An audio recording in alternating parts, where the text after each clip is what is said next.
Hello guys, welcome back to our channel Deepu's reaction. हम आपके सामने लेकर आ गए एक और नया एपिक रिएक्शन वीडियो। और आज हम लोग जो वीडियो आपके सामने लेकर आए उसका नाम है महाअवतार नरसिम्हा पार्ट 1। तो आज से हम लोग एक न्यू मूवी शुरुआत कर रहे हैं जिसका नाम है महाअवतार नरसिम्हा। ये वाली मूवी बहुत ज्यादा प्रिय रही है पूरे इस देश को, पूरे इंडिया को। ये वाली मूवी जो है बहुत ज्यादा पसंद आई है क्योंकि इसमें जो जिक्र हुआ है वो भक्त प्रहलाद जी का जिक्र हुआ है एंड भगवान विष्णु जी का यहाँ पर जिक्र हुआ है। तो आइए हम लोग देखते हैं कि यहाँ पर इन्होंने इस मूवी में क्या दिखाया है और आपके साथ में हम शेयर करते हैं। वैसे तो आपको ये पता ही होगा, ये जो मूवी है बेस्ड है भगवान विष्णु के वरण अवतार और नरसिम्हा अवतार के ऊपर और भक्त प्रहलाद की भक्ति के ऊपर यहाँ पे ये मूवी आधारित की गई है। ये फर्स्ट एनिमेशन मूवी है जो कि हिंदी में बनाई गई थी ओरिजिनली और ये ऑल ओवर द वर्ल्ड से 300 करोड़ से भी ज्यादा कमा चुकी है। एग्जैक्टली। तो चलिए देखते हैं, ये स्टोरी को अच्छे से जानते हैं और भगवान के और भी करीब अपने आप को पाते हैं। बिल्कुल। तो हम यहाँ पे भगवान जी को पहले बुलाते हैं, फिर आगे ये मूवी स्टार्ट करते हैं। एग्जैक्टली। तो लेट्स गेट स्टार्टेड एंड से ओम नमो भगवते वासुदेवाय नमः।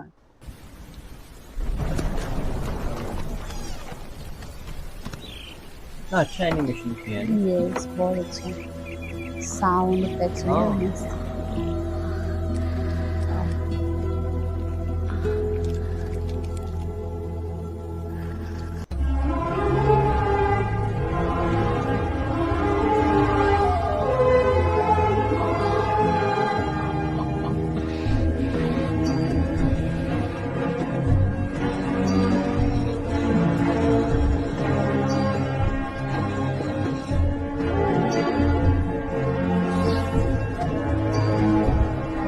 शेप में लगा दिया उन्होंने।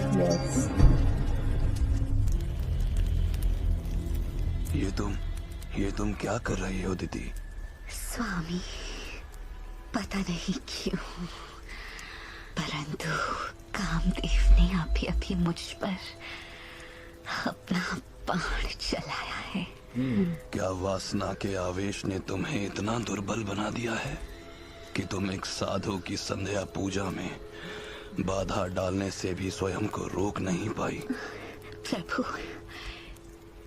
मेरे पिता दक्ष ने मेरे सहित अपनी 13 पुत्रियों का विवाह आपसे करवाया। मेरी सभी बहनों को आपने संतति देकर उन्हें परिपूर्ण किया है। बस मैं ही एक अभागन हूँ जिसकी कोख सूनी पड़ी है। मेरे साथ ये पक्षपात क्यों स्वामी? क्या पुत्र प्राप्ति की मेरी कामना अनुचित है? नहीं, परंतु पुत्र प्राप्ति के लिए अनुचित है संध्या का ये समय। क्योंकि ये वो समय है जब भूत पिशाच प्रेत आत्माएं थोड़ी देर प्रतीक्षा करो। यदि प्रतीक्षा मेरे वश में होती तो आपकी संध्या वंदन पूजा को मैं खंडित ही क्यों करती? ओह, स्त्री हट।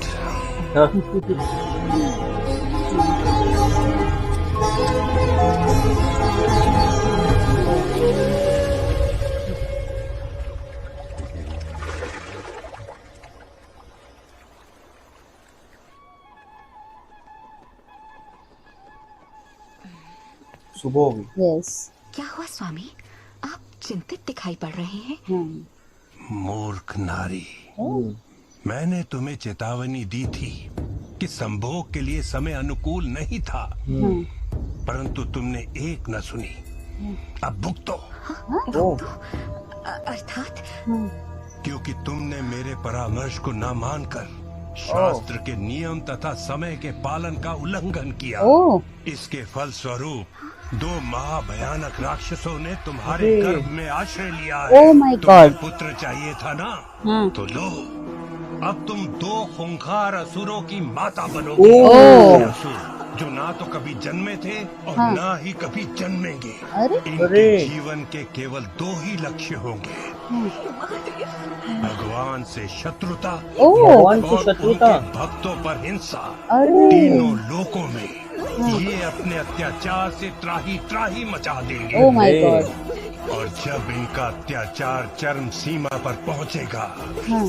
तब इनका वध स्वयं भगवान विष्णु करेंगे। क्या घोर अनर्थ हो गया। हे महादेव, काम वासना ने मुझे अंधा कर दिया था। मैं उसकी चपेट में आकर उचित और अनुचित भूल गई। कृपया मेरी इस भूल का मुझे इतना भीषण दंड ना दे। क्षमा कर दीजिए मुझे महादेव, मुझे क्षमा कर दीजिए। अपने कर्मों के फल से कोई नहीं बच सकता। बात तो सही है।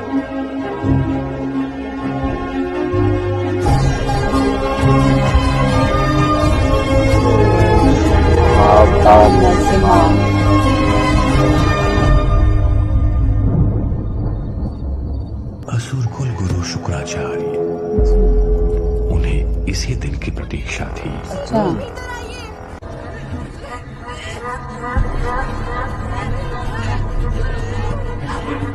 प्रतीक्षा थी ऐसे योद्धाओं की, देखो जो तो उनके उनका परम शत्रु का विनाश करके देवताओं को भी उनके समक्ष झुका दे।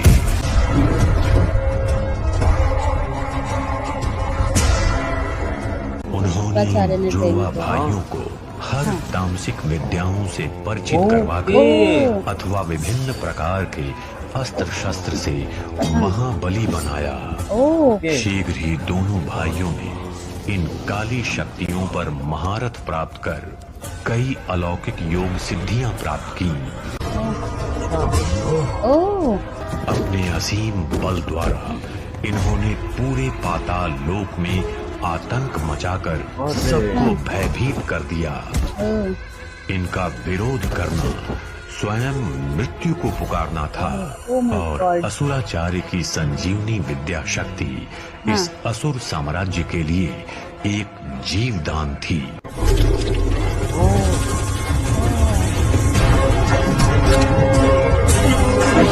जीवित करने के ये क्रांति की तैयारी थी, जिसके लिए अभी परम शत्रु को और जानना बाकी था। असुर कुल का एक ही शत्रु है,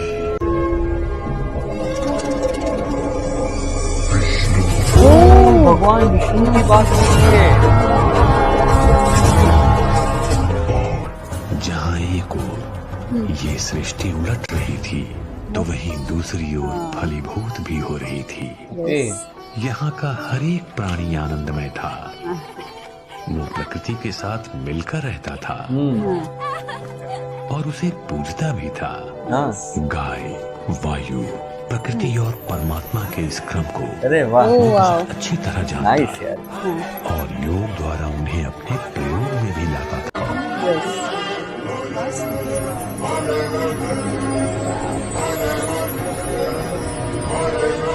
ब्यूटीफुल है ना, पवित्र जगह है वो। यस, ओह वाह, सो ब्यूटीफुल।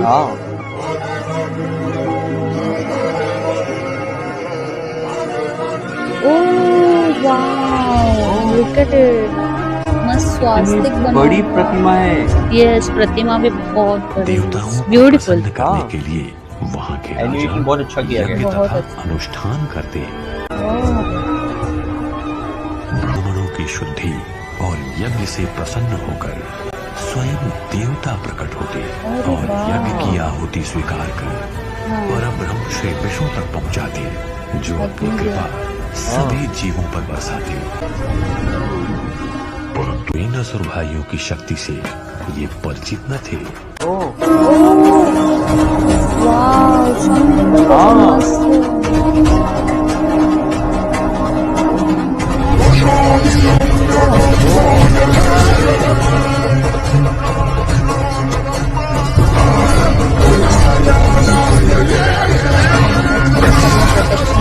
शील्ड टाइप आ गया है सामने।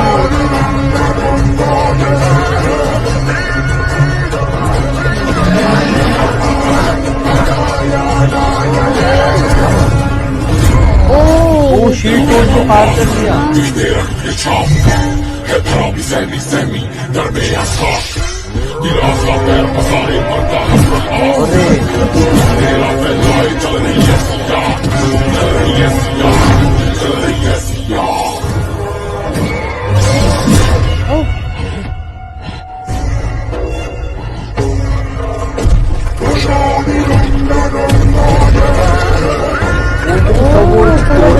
डिस्ट्रॉय करते आ रहा है।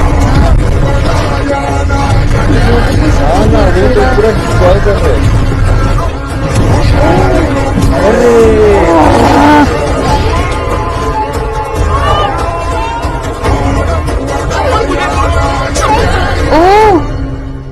अरे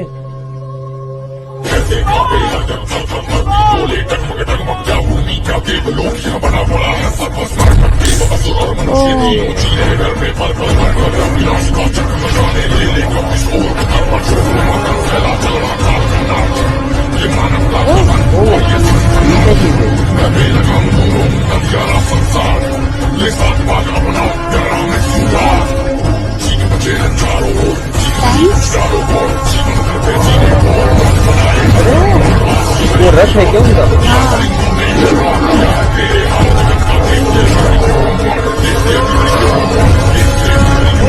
वो रथ डिस्ट्रॉय हो गए।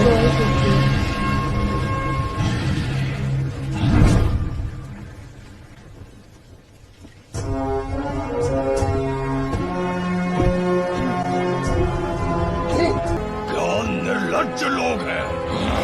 पेड़ पौधे गाय गोबर की पूजा, और ये है राजा। नपुंसक, इन कीटों को तो मैं। हिरण्याक्ष, अगर त्रिलोक पर शासन करना है तो इन कीट को छोड़, इनकी आत्मा पे अब हमें वार करना होगा। अभी बहुत सारी सीढ़ियां चढ़ना बाकी है मेरे भाई। सब कुछ छीन लेंगे, सब कुछ। देखो ना वो कितना बेबस खड़े। सब कुछ नष्ट हो गया, हमारा समाज, हमारे लोग, सारे सपने, क्योंकि तुम्हें सब चाहिए। हे प्रभु, कहाँ हो आप? वो इंडिकेशन दिया देखो उन्होंने। वाव,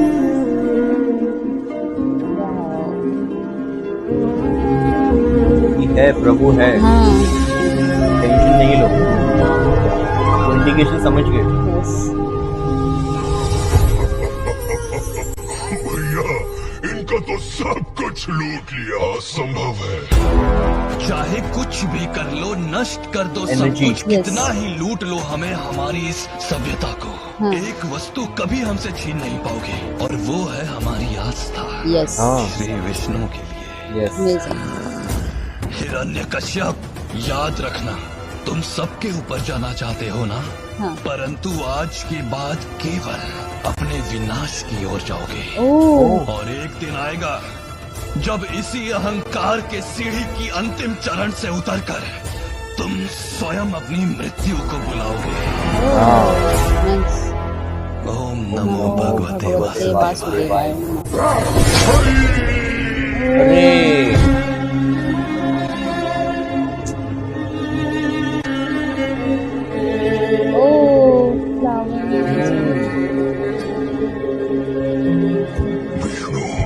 विष्णु में इतनी क्या बड़ी बात है?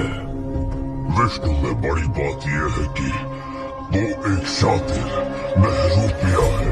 देवताओं का पक्ष लेकर हमेशा असुरों को नीचा दिखाना चाहता है। वास्तव में डर के मारे छुप के बैठा है। डरपोक, ढोंगी, छल से इस पूरे भूलोक को इतना अंधा बना रखा है कि इन मूर्खों को हर जीव में विष्णु दिखता है। इन सब में विष्णु है, और विष्णु को भी लगता होगा कि वो ही सब कुछ है, और हम सब बड़े तुच्छ। तो ये तुच्छ हिरण्याक्ष वो सब कुछ लूट लेगा भैया। एक एक जीव का विनाश होगा अब इन तुच्छ हाथों से। हिरण्याक्ष, चाहे तुम कितना भी विनाश कर लो, ये डरपोक छुप के ही बैठा रहेगा। विष्णु को छुपना बहुत पसंद है ना? मैं पूरा भूलोक ही छुपा दूंगा, तो उसे आना ही पड़ेगा। विष्णु को आना पड़ेगा, भूलोक नहीं, भूमि को ढूंढने के लिए। समझ गया भैया, इस कार्य के लिए मुझे आशीर्वाद दो। पूरा असुरकुल तुम्हारी प्रतीक्षा करेगा। उसे ढूंढते हुए खो मत जाना मेरे भाई। अपने हाथों से केवल उस विष्णु के वध की तैयारी करो जिसका भाई स्वयं हिरण्यकश्यप हो। उसको विष्णु को मारने के लिए इस तुच्छ हाथ का एक थप्पड़ ही काफी है। मैं विष्णु का वध करके उसका रक्त पान करूंगा तुम्हारे लिए भैया। आज्ञा दो। विजय भव। ओह माय गॉड, पार्ट वाले 1 में ही इन्होंने इतना सब चीजें दिखा दिया है कि हिरण्यकश्यप जो है वो कितना क्रूर था। यस, उनका जन्म कैसे हुआ, क्या सब हुआ था, वो कैसे असुर पैदा हुए, ये भी हमें पता चल गया है। स्टोरी का जो मेन पार्ट होता है वो यहाँ पर इन्होंने बता दिया कि हिरण्यकश्यप जो है वो कैसे जन्मा, इस दुनिया में कैसे आया, एंड भगवान विष्णु जी उनके दुश्मन कैसे बने, वो यहाँ पर बताया गया है। तो हम लोग तो अगले पार्ट के लिए बहुत ज्यादा एक्साइटेड है। और क्या आप लोग अगले पार्ट के लिए एक्साइटेड हो? हमें कमेंट सेक्शन में जरूर बताइए ताकि हमें एनकरेजमेंट मिले एंड हम ऐसी मूवीज आपके सामने लाते रहे। तो इसी के साथ हम ये वीडियो समाप्त करते हैं। अगर आपको ये वीडियो अच्छा लगा हो तो please do like, share and subscribe to our channel Deepu's reaction and never miss an update. हम मिलते हैं आपको अगले वीडियो में, तब तक के लिए bye bye and stay tuned.